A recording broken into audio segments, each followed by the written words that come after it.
Utah fans, good evening and welcome into the Coaches Show. As we come to you live tonight from Coach's office here tonight at the Eccles football building here up on campus. It is the Kyle Whittingham Coaches Show presented by Smith's here from Learfield IMG College. Our show every week brought to you by Smith's. Low prices, market fresh. Got a lot to talk about today. We've got the Arizona State game coming up. Got the Oregon State game in our rearview mirror. We've got midterms here this week. Utah's got all their halfway home, and we'll let Kyle grade his team out a little bit. We'll pass out our weekly awards. We'll talk to a couple of guys that are playing big roles right now. Paul Tawala, senior center, and, I guess senior offensive lineman because he can play in a bunch of different spots.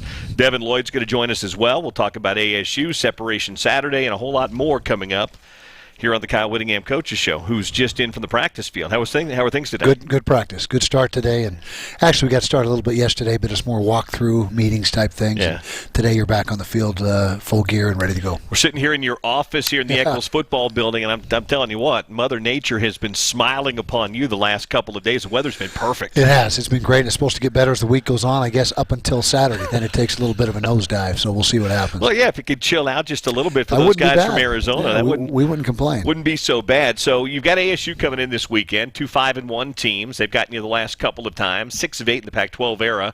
We'll talk a little bit about them coming up in a few minutes. But before we do that, let's talk about the romp in Corvallis on Saturday night. You guys came out with a focus and a purpose, jumped on them early, and never really let them up. You led for 59 minutes and 54 seconds. Yeah, we got on them early, like you said. We had a 3-and-out defensively to get out of that first drive. Offense scored on the ensuing 3 possessions in a row, so it was 21 goose before the first quarter was over, and never looked back and just kept playing well from start to finish. Kind of took our foot off the gas there at the end, but it was good to see our guys start fast and maintain throughout the course of the game. It's a second straight complete game for you guys, Kyle. You played a really complete game against Washington State as well, so tell me what you liked best. There's a lot of things to like about Saturday night, but what did you like best in that game? Wow, that's a tough question. I would say probably the overall execution of the offense. You know, how clean they were and how crisp the throw game was. The running game was, and it was completely balanced. It was about 250 rushing, 250 throwing within a couple yards of each other. And so that's the ideal game for us. 500 yards, no turnovers, although we did have the one turnover, so that was the one blemish there towards the end. But if you can get 500 yards, 250, and 0 on the turnovers, you're going to win about 99 times out of 100. Zach Moss was back. He didn't get much of a workload, but he was really effective when he did 5 carries, 122 yards, and 2 touchdowns. I know you said after the game he still wasn't 100%, so you wanted to ease him back in, but I don't think you could have drawn up a better game plan for easing him back in. No, I was fortunate. It unfolded just how we hoped it would for him especially, and when we got that lead, 35 at half, we shut him right down, obviously, and he it's good that we got him to work, but it's even better that he didn't have a 20-plus carry night because I'm not sure he was ready for that.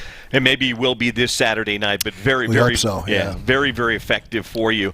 91-yard touchdown run, third longest in Utah history. You were on the field for one of them. The first one you were not. I don't think you were around in 1947 for the first one, which was 93. Okay. 92, do you remember who had a 92-yard touchdown run? Was it John White? No, it was not. You were an assistant coach at the time. Okay, maybe, let me think here. Mike Anderson? Steve Savoy. Steven Savoy. Oh, was it was it a reverse? Yes. Yes, okay. So, yeah. I remember that. Steve Savoy had a 92-yard touchdown run, so Zach's was the third longest in school history. Who was that against, Savoy's? Do you remember? Savoy's.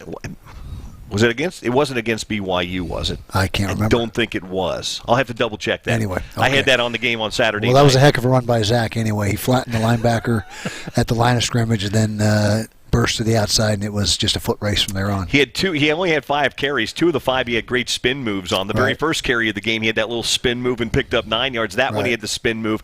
Good kick-out block, too. I think Brant Keithy had that kick-out block that kind of freed him on the edge, and then he got up the sideline and was good to go. Exactly. He had just enough gas in the tank to cross that goal line. Piano kind of jumped on his back about the 30-yard line going in. I'm not ever going to say anything to anybody that runs 90 yards. He ran by you. Did you think he was going when he ran by you? I thought he had a chance because he's fast. He's a sub 4.5 guy. He's a high 4.4 when we timed him, the last few years, and so we know he has speed. And it was just a matter of how fast those other guys were. He had 2 interesting touchdown runs from 2 different styles of runners on Saturday night. Zach's got those smaller, shorter legs, so he kind of chops when he runs and he cut it. And then you had Devin Lloyd, who had the pick six, who has those long strides when he runs. He was striding like a sprinter and a wide receiver. Yeah, he was moving, and he's about a 4.58, 40, so he can really run as a linebacker. Big plays in the pass game, too. Tyler didn't throw it but 17 times, but he was super effective again. And, the fourth down call might have been one of the best passes he's thrown all year long, Kyle, because the coverage on that play was not bad at all. Right. Sampson made a heck of an adjustment to find the ball because he had a defender right in front of him, but Tyler couldn't have put that ball any better. Right. It was a place where only Sampson could catch it, and Sampson did a great job with his body control and spinning around it because he had to reach back and go over the opposite shoulder, and great job hanging on to it when he hit the ground, because a lot of times you see those balls pop loose on that type of a catch. And Sampson, it's his time right now. I mean, with Covey being on the shelf, maybe for the rest of the season, we'll see how that goes. But it's Sampson's time. He's the reps that Covey was getting. Sampson's getting the bulk of those reps, and he's making the most of it. Well, it's back-to-back weeks with touchdown catches, and that one was a heck of a grab. On defense, I mentioned you guys pitch a shutout for 59 minutes and 4 seconds or 5 seconds, whatever it was. They got the late touchdown after the fumble. I had a hard time going back after the game and trying to figure out who I would pick as the best on your defense. There were so many guys. Lecky Fotu had a gigantic game. Jalen Johnson in his shadow and star coverage on Isaiah Hodgins. Mika Tafua had a fantastic game for you. Yeah. Devin Lloyd, Francis Bernard. So go through and talk to me a little bit about how your defense played. I mean, you've highlighted them all, and the two in-house players of the game on defense were Mika and Jalen. Those were our two selections. Lecky played phenomenal. He plays well every single week. Francis has played very consistent. Bradley and another good game. John Penasini is rock solid and steady every week. Devin Lloyd, with a big interception return. Julian Blackman, he is completely back now. When he had that knee injury a few weeks ago, whatever it was, I can't remember. But he is now 100%, and he looked like his old self. And he was coming to balance and making tackles and making plays that were pretty impressive. We even saw Max Tupai begin to make some plays. Max had a little bit of a quiet year so far this year, but he knocked one down at the line of scrimmage, had a quarterback pressure as well. So all three of your ends played really well for you. They did, and Max is a really good player, and he's also playing some stud linebacker. When we get in the 43 package, he's playing some outside backer because he's a really smart kid, and he can handle both those loads as far as the mental part of it. And so he's a real valuable guy for us right now. I thought it was interesting you said this yesterday at your press conference. Your in-house offensive player wasn't a player, but it was a group. You decided to give kind of your offensive players of the game to the entire wide receiving core. Exactly. That's a group that has been so unselfish all season long. A lot of teams have a guy with 30 or 40 catches and then a bunch of guys with, barely any. But our guys, we spread it around. We have like 6 guys that have anywhere from 8 to 15 catches, and those guys never complain. They just go to work. Their blocking downfield's exceptional, and we gave it to those first 6, which is Simpkins, Solo, Sampson, Brian Thompson, Vickers, and who am I missing? There's one more. I can't remember right off the top of my head, but there's 6 guys that were in that mix right there. I thought it was interesting. You have a good yard game passing the football, but the guy that's your leading wide receiver, he didn't have a grab. But it didn't. Brian Thompson came into the ball game, 28 yards a catch. It had back-to-back pretty big games. But he didn't have a ball. Right, and it's just how it unfolded. And like I said, some nights it's Brian's night. So it was Damari's night on Saturday, and we'll just keep whoever's got the hot hand, whoever's getting open is going to get the ball. That's kind of the nature, it seems, of your offense, though. Some teams, Oregon State being one, for example, I think they targeted Isaiah Hodgins like 17 times. Right. USC will do that. Some of these other schools.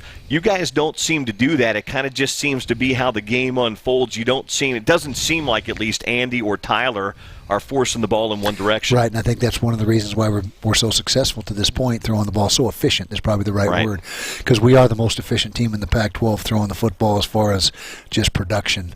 Jalen Dixon, that's the other one. How can I forget him? He's the fastest kid on the team, or one of the fastest kids on the team. But we're doing a good job of and Andy, that's his strength is putting people in position to make plays, suited to their skill set, and some weeks the matchups favor Brian, some weeks the matchup favors Damari. I mean, so we just go by the matchup. All right, we do the midterm thing. You're 6 games into the season. You're at the midway point. How would you grade your team?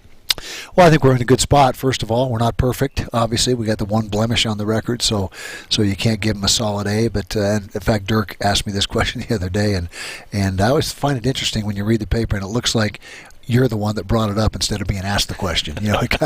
I've been tricked into that a lot of times in my career. But anyway. A- is what I said the other day, and that would mean that we're doing a lot of good things. Obviously, there's things to work on, things that we're still deficient at, but I think we're, like I said, positioned pretty good right now. And it's going to get real interesting, the Pac-12, in the next 3, 4, 5 weeks as we go down the stretch here and see everyone's jockeying for position and see how things shake out. I've worked with coaches and I've worked with you long enough to know that even if you were 6-0 right now, I think you'd still give an A-. Yeah, there'd always be. You got to give your team something to work on, right? You got to. You're right. All right, let's take our first time out here on the Coaches Show tonight. Our game sponsor this week is University of Utah Health, the official healthcare provider of the Utes and you. There's only one U, so be treated that way. Visit them online at uofuhealth.org/Utes. We'll come back, pass out the weekly awards. We'll talk a little bit about Arizona State as well. Just a reminder, 4 o'clock kickoff coming up on Saturday. We'll have that ball game for you, the Utes and the Arizona State Sun Devils, right here from Learfield, IMG College.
Want to listen to our radio broadcast while you watch the TV broadcast too from the comfort of your own home?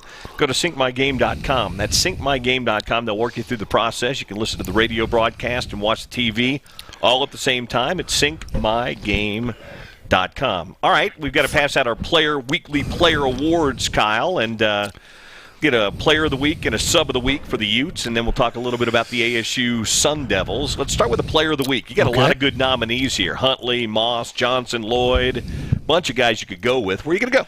You know what? We're going to go exactly how we did it in-house and give that receiving core the player of the week. Okay. Those guys were tremendous. They're blocking downfield. Like I said, a lot of things the receivers do don't catch the public eye, in the statistical line, because they're blocking, they're running routes to decoy and pull defenders out of areas to open it up for other people, and so they were just outstanding on Saturday night. So we're going to go with that receiving core in its entirety. All right, the wide receiving core will be our team player of the week, brought to you by University of Utah Health. They've got a game plan for your family's health. Visit them online at uofuhealth.org. All right. Your Subway sub of the week. This one is pretty cut and dried. We lost Orlando Umana first series. I think it was the first series. It was. It was he's going to clean up the pile and went in there with his head down and should have kept his eyes and head up. But bottom line, we lost him. Paul Tawala stepped in, didn't miss a beat, played outstanding. Played his best game as a Ute, Paul Tawala. Well, I'll tell you what, your offensive line in general is playing well right now. And Paul's going to be by here tonight. He's one of the players. But that can't be easy to come in cold in the red zone and have to execute as quickly as you do, especially at the center spot where you've got to be in sync with not only your fellow offensive lineman but the quarterback but he made it pretty seamless. Exactly. You've also got to make all the calls. You got to do the front IDs, the identification of the front, identify the middle linebacker and all the things that goes into that. And Paul is exceptionally hard worker during the week. He was prepared.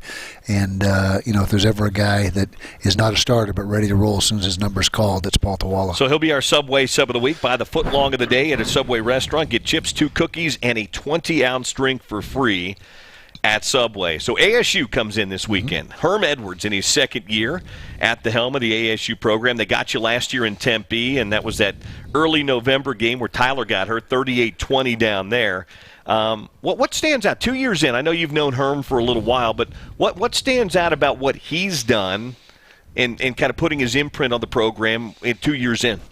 Well, it's there's a lot of decisions in game that mirror NFL decisions. NFL is a little bit different than college as far as how they make their determinations, particularly on fourth down and that type of thing. So there's a little more. There's a good dose of NFL influence in what they're doing.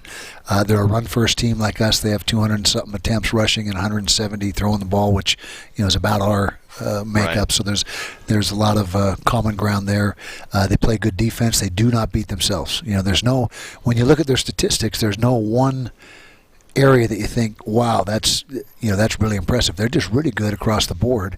And the thing they do is they find a way at the end. They stay in the game, and then find a way to win at the end without beating themselves. That's kind of the mentality and the identity then, because I was going to ask you next what the identity is. When people talk about your program, they talk about physical and tough. With Arizona State, at least, I was going to ask you, but you seem to have kind of outlined it right there. Their identity seems to be don't beat yourself and keep yourself in the game. Exactly, and they play smart, they play hard. They got some weapons, don't get me wrong. I mean, the freshman quarterback is playing well. The running back is a productive guy. He put about 180 on us last year himself. They rushed for 250 somewhere in there. It was embarrassing for us, and we don't usually give up that kind of yardage rushing. And then the receiver, Ayuk, is a very good player, and number 10, the other receiver that's kind of like the number 2 option. And so they got a lot going for them. But like I said, you look at all the stats, and they're just somewhere, above the halfway mark. I guess rush defense might be their highest ranking. They're second to us in the Pac-12 in run defense. And so, but it's a cumulative effect, where they're all, there's no real weak spot. No real weak spot. They just are solid across the board and find a way when game's on the line to get the play. They make the play they need to make. You mentioned the quarterback. He's a guy you know pretty well, Jaden Daniels, 5-star kid out of Southern California. A year ago at this time, you were in the running to get him. He ended up choosing ASU over you guys. What's impressed you about seeing him? Because you recruited him hard, and you had a good idea what kind of player he would be. Now he's stepping in and playing as a true freshman, Kyle. He sure is, and he's doing a great job running the team. He's taking care of the football. 1 interception, in the entire year. He's a guy that has shown poise in the pocket. He's got escapability. His physical tools. He's fast. He's not the biggest kid. I'm sure he's going to fill out, but he's only probably about $180 right now. But he's got some height to him. 6'2", maybe a little better. Good arm strength, quick release, sees the field well, and like I said, just doing a nice job. And they seem to be giving him a little more each week. Each week it expands just a little more and put a little more on his plate. Yeah, it was really, you mentioned it, the one interception. Pretty surprising for a freshman who's played some good teams. You know, they went up and played at Michigan State, some other places. Certainly your defense will be about the best they've seen to this point in time, but he hasn't made a lot of mistakes. It's kind of like Herm Edwards' teams. Yep. Don't beat yourself. Don't make the silly mistake. Live to play another play. Yeah, you're right. You're right. And for him to for example, going to East Lansing and playing Michigan State, I mean, that's a good defense right there. They're a really good defense, and most weeks, I guess they got beat up pretty good last week. But Wisconsin seems to beat everyone up so far this year. But, run the ball. But back to. The quarterback, he's shown a lot of poise for a young guy. We'll take a look at some of those other weapons coming up here in just a couple of minutes. We'll talk a little bit about the defense and the offense and the wide receiver and some other stuff. But Paul Tawala is going to come in here in a minute. Yep. Tell us something about Paul we need to know. Well, he's a great kid. First of all, he's a transfer from Dixie State, so he didn't start with us in the program. He came in. I think he had spent 2 years at Dixie State before he came to join us. He's a papa. He's got a little one. So obviously, he's married with a family, and he's just one of the most positive guys you've ever met. Always smiling, always working hard, and always got a great attitude. Very versatile for you on the Very offensive line. versatile. Can play guard, can play center, and either guard or the center spot, and could probably play tackle on a pinch if we needed him to. Are there many true centers anymore? Are most centers now guards that have been converted to, play center? Yeah, pretty much. That's pretty much the case. Yeah. All right, we'll talk about Paul Tawala and talk to Paul Tawala coming up here in just a minute. Just a reminder for you, Saturdays are made better with a crisp Bud Light at your tailgate. Keep it crisp. Utah fans, and please drink responsible with Anheuser-Busch. Quick timeout here on the Coaches Show, presented by Smith's, and we'll come back and talk to Paul Tawala next, right here from Learfield IMG College.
Show, presented by Smith's, live from the Eccles football building here on campus. Utes have been done with practice for about 45 minutes now.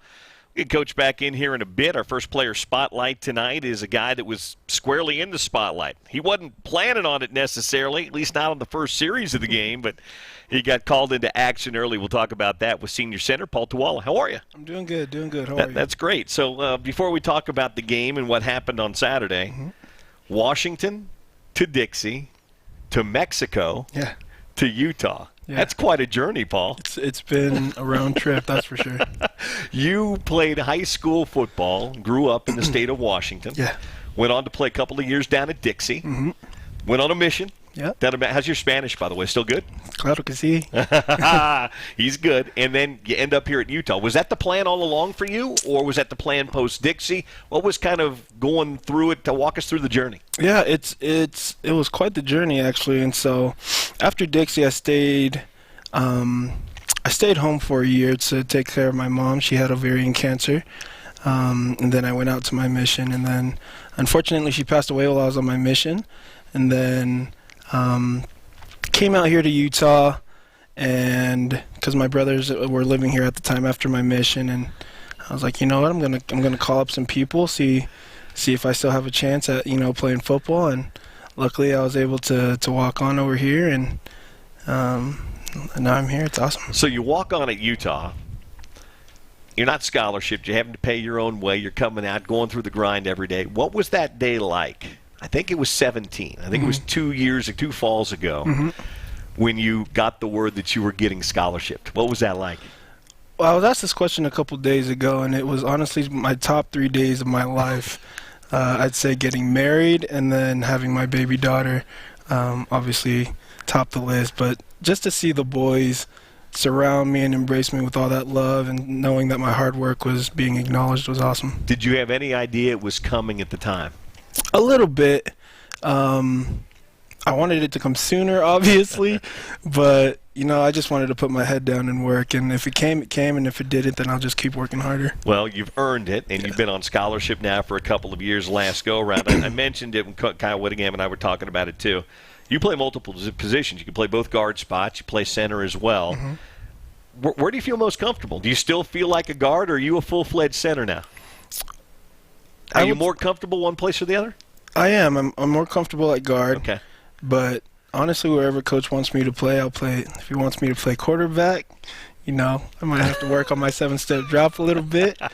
But honestly, I'm more comfortable where the coach wants me at. So Saturday, I mentioned it, first series of the game, guys are moving down the field. Then all of a sudden, it looked like they blew a play dead, and we couldn't quite figure out why. Especially because the ball had been snapped. And then we're up in the booth and we see the replay and we're like, oh yeah, that's targeting. So what's going through your mind? Because, you're a backup guard, backup center, but you've started in your career. But I don't think you were probably expecting on the first series of the game to have your name and number called. So what's going through your mind on that, and how difficult is it to jump right in the game?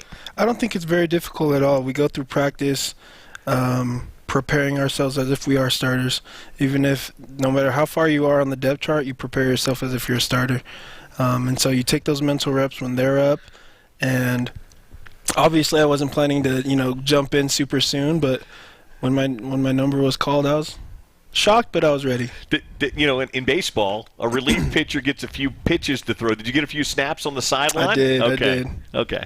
So you and Snoop have a pretty good rapport? Yeah. We both came in the same year. We've been working with each other, in practice, and he's one of my good buddies here. So it's second nature for us to just go out there and just snap.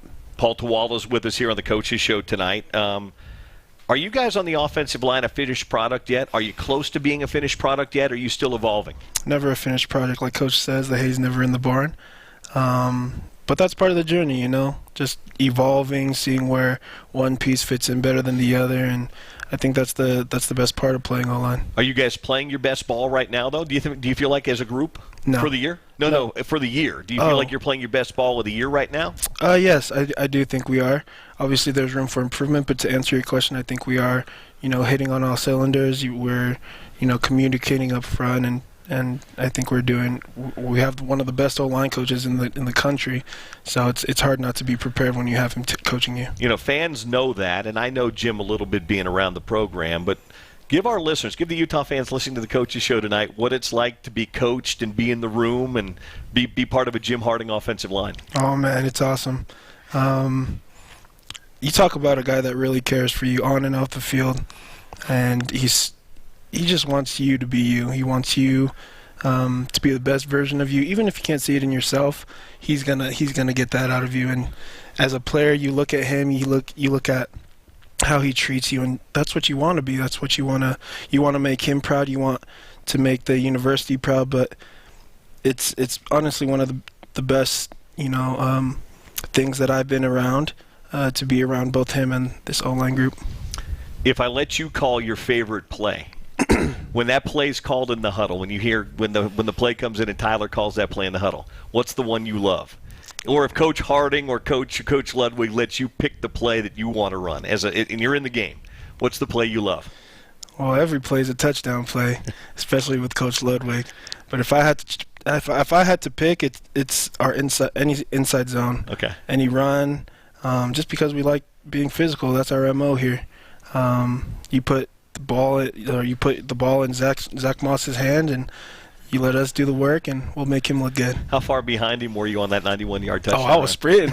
It doesn't look like I was sprinting, but he's one of my best friends on the team, so I was just screaming right behind him. Well, here's what I do know, because I watched the game back last night. I didn't notice it in real time calling it, but you were down in that end zone pretty quick. Yeah. I think some of the receivers were down there first, but you may have been the first offensive lineman down the field, Paul. Yeah, I had to show off my 4.4 speed for a little bit, and I wanted to celebrate with him. It was his first game back. He's one of my best friends on the team. And so I just wanted to celebrate with him and, just show him how much we appreciated him being back. Is that a 4.440 or 4.430? It depends on the day. Give our listeners an idea, because you practice with this guy every day. How's Bam progressing? Oh, Bam's doing really. We've heard a lot about this guy coming in, but we haven't seen him on the field yet. So how's he progressing in practice? Bam's doing really well. I'm very, very proud of how attentive he is, how much he cares, because a lot of people, when they come in, they'll just stand in the back and they won't say anything and they'll just keep to themselves. But he's in there. He's asking questions.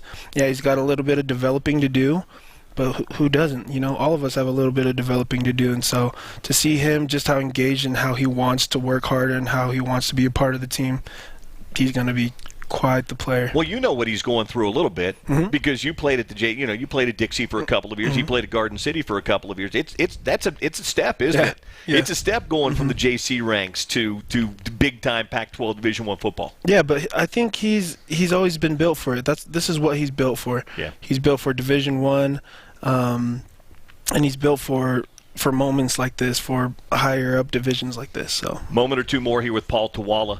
What stands out about ASU a year ago? What do you remember about that game down in Tempe, and how much of a motivator is it for you guys this week? Well, I remember 2 years ago, which is the ultimate motivator. They're here at our field, and then I remember looking back on Twitter, and I saw them putting their steak or their fork in the U after, and that's what really got me going. And so we owe these guys. It's going to be a physical matchup, which is what we love, and I'm excited to see how our O-line and how our whole team shows up on Saturday. I think a lot of Utah fans are too. It's a big game this weekend for you guys. Yeah, it's a big game because it's the next game, like Coach says. Yeah, the next one's always the biggest. Thanks for coming by tonight, Paul. Thank you, sir. Paul Tawala with us here on the Coaches Show tonight. We'll take a break. Devin Lloyd's in next. We'll talk some defense with Devin right here from Learfield IMG College.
here along the networks will be University of Utah Health, the official healthcare provider of the Utes and You. There's only one. You be treated that way. Visit them online at uofuhealth.org/Utes. Back on the Kyle Whittingham Show, presented by Smith's. Bill Riley here. Devin Lloyd right over there. How are you? I'm great. How you doing? I'm doing great. You look like you're great. You're smiling, in a good mood. You're always smiling and in a good mood, though. It's been a good time, hasn't it? Yes, it has. It has. I got to ask you. We got to start out with this, the pick six. Talk to you about it after the game. Right place, right time, clearly. But you had to have some awareness after Brad knocked that ball up in the air. And how quickly did those old wide receiver instincts from the Chula Vista high school days kick in for you? Yeah, it was just pretty natural. As soon as I caught it, I kind of was trying to see my surroundings, and I saw there was a receiver, so I tried to give him a little hesitation and freeze him, and then I just tried to take off and follow my blocker. So it was good. Throw it back to the old days. You just can't get caught tackled by the quarterback. I can't. No. Once you were close to the goal line, you can't let Jake Luton tackle you. There's two things you can't have happen: a punter, a kicker, or a quarterback tackle you, right? Right, 100%. No, that wasn't going to happen. So you guys look good. Last two games, you seem to have been really locked in. Was SC a wake-up call for the defense? Yeah, I think just collectively, it just got us all back on our toes, and kind of humbled us a little bit, and it just made us realize that if we don't come out and play to the best of our ability every game, that any team can be beat in the pack, and that goes to show there's no undefeated teams in the Pac-12, so anybody can be beat. Was it something that the coaches had to point out to you guys? Was it something you guys knew after the SC game? Because again, defensively especially, you've looked really locked in against both Washington State and Oregon State. Yes, we knew as players immediately, and then coaches reiterated that, obviously, pointing out everything that all our mistakes that we needed to correct and everything we needed to do better. But we just knew that something had to change, and so I think we've just been focusing more on just being more assignment sound, 100% effort every play, and just locking down on what we have to do to win the game. Linebacker Devin Lloyd with us here tonight on the Coaches Show. So let's talk about that partnership with Francis Bernard. 3 months ago, most people thought you'd be the third linebacker, and it would be Manny Bowen, transfer, and Francis Bernard, and you'd work in. But Francis left the program, so it's kind of you, or not Francis, Manny left the program, so it's been kind of you and Francis. Did you expect it to go this well, this quickly? Because it seemed like a pretty seamless transition for you two guys. Yeah, so we had actually been working together, for a while. Like, some interviews before, I said that we had taken the 2 reps together last year while Chase and Cody was here, so we kind of had that camaraderie. And then just off the field, we're pretty close, we're really close. And then whenever it came to fall camp, we just built up that camaraderie, and then we just from there just kind of took off with it, and then we just felt like it was just natural, Are you at that point where you know each other, where you kind of know what he's going to be doing, where he's going to be, he knows what you're going to be doing, what you're going to be doing, where you're going to be? Mm-hmm. Yeah, I think we are. And then our communication is really good, so I feel like, anything that we feel we see on the field, we just talk to each other. We talk to each other off the field, like just when we're coming on the sideline and stuff like that, what we see. And so just that communication, is really key. Talking to Devin Lloyd here on the Coaches Show tonight, sophomore linebacker out of Chula Vista, California. So I talk a lot during the week to the guys from Pro Football Focus. Big group. They analyze pro and college football like coaches do, the snaps, and they grade people out. And I got this little graphic from them a week ago that said Devin Lloyd was the highest graded linebacker in the Pac-12 through 6 games. Did you know that? And what's that mean to you when you hear that? No, I didn't know that, but I guess that's pretty good. Just still, there's always room to improve. I'm nowhere near where I want to be in terms of my level of play, and I understand that I have to get better every week. So, that's great and all, but I feel like I'm nowhere near where I want to be. Well, yeah, they didn't give you an A+, but you were the highest graded linebacker on pass, run, the combination. Of the 5 highest graded linebackers, Francis Bernard was number 4, and you were number 1. So that bodes pretty well for Utah. Yeah. It gives you something to shoot for, too, to stay there, right? Yep. And then just keep going up. So it's ASU week this week. And I'd just be curious if I bring up Arizona State and last year's game down in Tempe, what stands out to you? Defensively, I mean, they kind of just put it on us, and we got to get back to beating those boys. Probably the worst game you guys played as a defensive unit last year, right? Yeah, I mean, they put up 535, I think 250 on the ground and 280 through the air. And it didn't look like, to me, when I was calling the game and then watched it back, it didn't look like a Utah defense to me. Would you agree? Yeah, we weren't the most assignment sound that game, and they got some stuff on us. But yeah, we got to make it up this year. Doesn't sound like you've forgotten it though. No, definitely not. It's all very, very clear in everybody's heads, and we're all thinking about it this week, and it's going to carry throughout the game. So tell me what kind of a challenge Eno Benjamin presents. One of the best running backs in the conference and in the country as well. When you game plan for him, you know that number 3's in that backfield. What makes him tough? What's the challenge? Yeah, he's very twitchy, got good vision, high IQ, and he's just downhill. He runs behind his pads, so he's good whenever you go tackle him. You got to be ready, and he's going to bring it, so you got to bring it. Yeah, in some ways, there's some similarities between he and number 2 on your football team. Both guys that are tough to tackle, spins, moves, jumps, jukes, things like that. Mm-hmm. Yeah, they're both really twitchy and got great feet, great vision, all that, the whole package. So you got to be assignment sound. Very.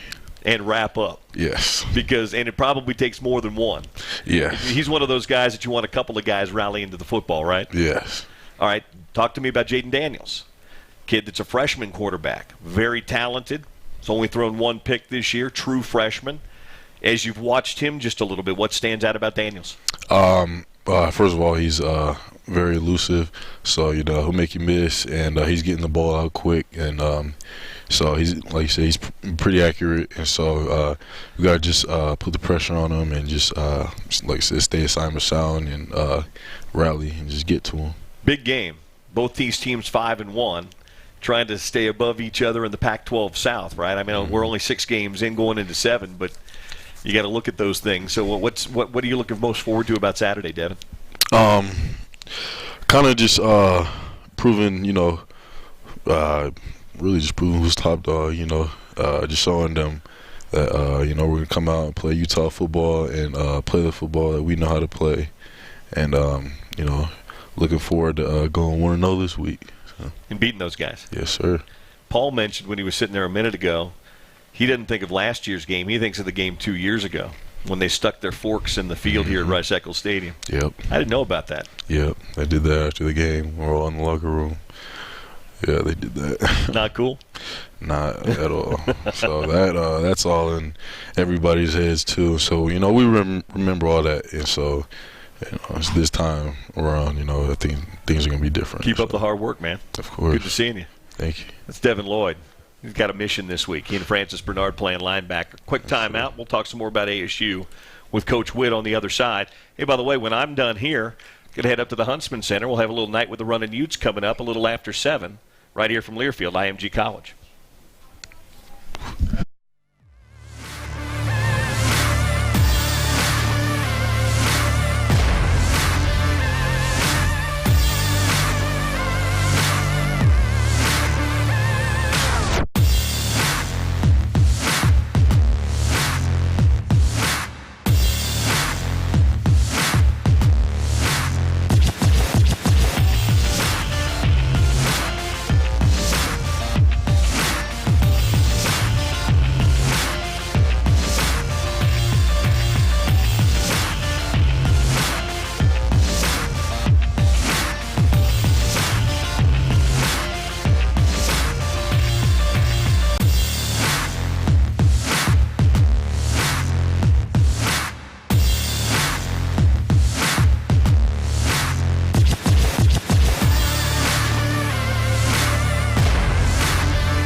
Tonight's Coach's Show being brought to you by our friends at Pepsi and Code Red Mountain Dew.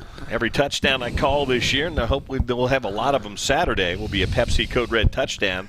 Grab some friends, get in the game with Pepsi, proud partner of Utah Athletics. Back on the Coach's Show presented by Smith's.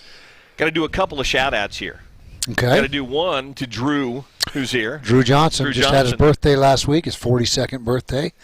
And I might add, Employee of the Month for Chick-fil-A. Attaboy, Drew. He works at Chick-fil-A. He was Employee of the Month, so got to give him props for that. And are we giving a shout-out to Patrick Sherritt. In the other room? Kelly Sherritt, our equipment manager's son, ate a plate that could feed one of our old linemen. I think he's 7 years old. So I'm $5 lighter because of it. Attaboy, Patrick. Go get after it and take Coach's money. No doubt about that. Before we talk about ASU, you just went ahead, Devin Lloyd sitting in your seat right there. Right. From one former linebacker to a current linebacker, how have you seen Devin's evolution since he joined your program? He's growing by the week as far as his confidence level, his production. He's just getting better and better, and with he really had no linebacker experience in high school, zero, and so he was starting. He was a safety and a wide receiver. Exactly. He was a skill player. So he has made himself into a very good linebacker. He's just a sophomore.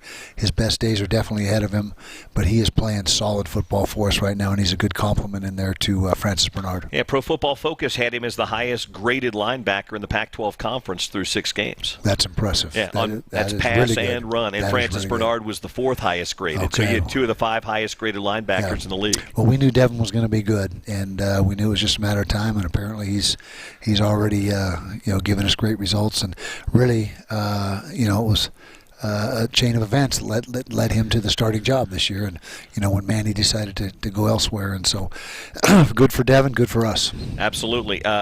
We talked to Devin about tackling Eno Benjamin. Mm-hmm. Not an easy task. He's right there with Zach Moss as 2 of the most tough, elusive, and hard to bring down guys in the Pac-12 conference, as evidenced by his game against you a year ago. Right, he is, and he runs hard, never stops fighting for those extra yards. And it's a big difference. You get a running back that doesn't get those 2 or 3 extra yards, and you're 2nd and 7 or 8, or instead of 2nd and 4 or 5. And that's what Eno does. Is he gets those extra 2-3 yards every carry that most backs won't get because of his determination and his quickness, and continues to move his feet. And so he's a really efficient and very productive back. Going back to what you said earlier about Herm Edwards and identity, he's also a guy that's not going to abandon the run, is he? He's going to continue to run the football and try and get Benjamin, because he feels like there's one of those is going to pop, and Benjamin's going to go the distance. Yeah, and then the coaches that are committed to the run, they all believe there's a softening process when you run the ball. And even if it's tough sledding early, just keep after it, and pretty soon things soften up. Last couple of years, you've had to deal with a guy named N'Keal Harry. Mm-hmm. He's now playing for Bill Belichick and Tom Brady in New England. Another good wide receiver down there. Different kind of guy, but explosive nonetheless. And Brandon Ayuk, probably right now the most explosive wide receiver in the Pac-12 conference. Could be, and very well could be. He's got good size. He's fast. He's athletic. And what N'Keal did for him last year, he's the new go-to guy, and he's the number 1 option, and having a terrific year. They're good defensively, too. Herm plays a lot of that Tampa 2 stuff that he learned with Tony Dungy down in Tampa Bay and some other places.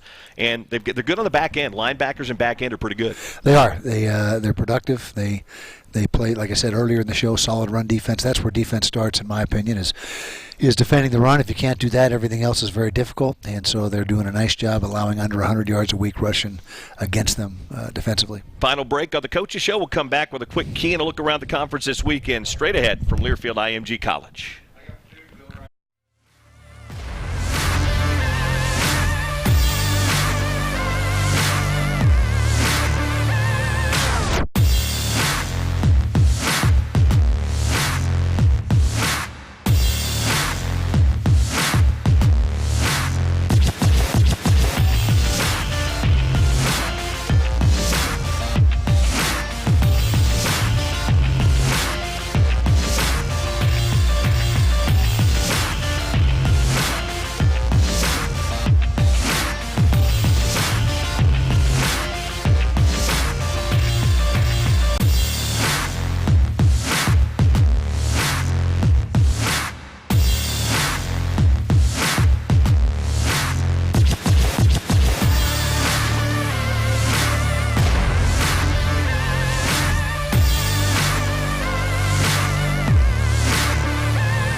show tonight, presented by Smith's. We've got about 30 seconds, Kyle. So give me something that's got to get done for you guys to walk out of there with the W on Saturday night. Got to play good run defense. Got to eliminate big plays or keep them to a minimum.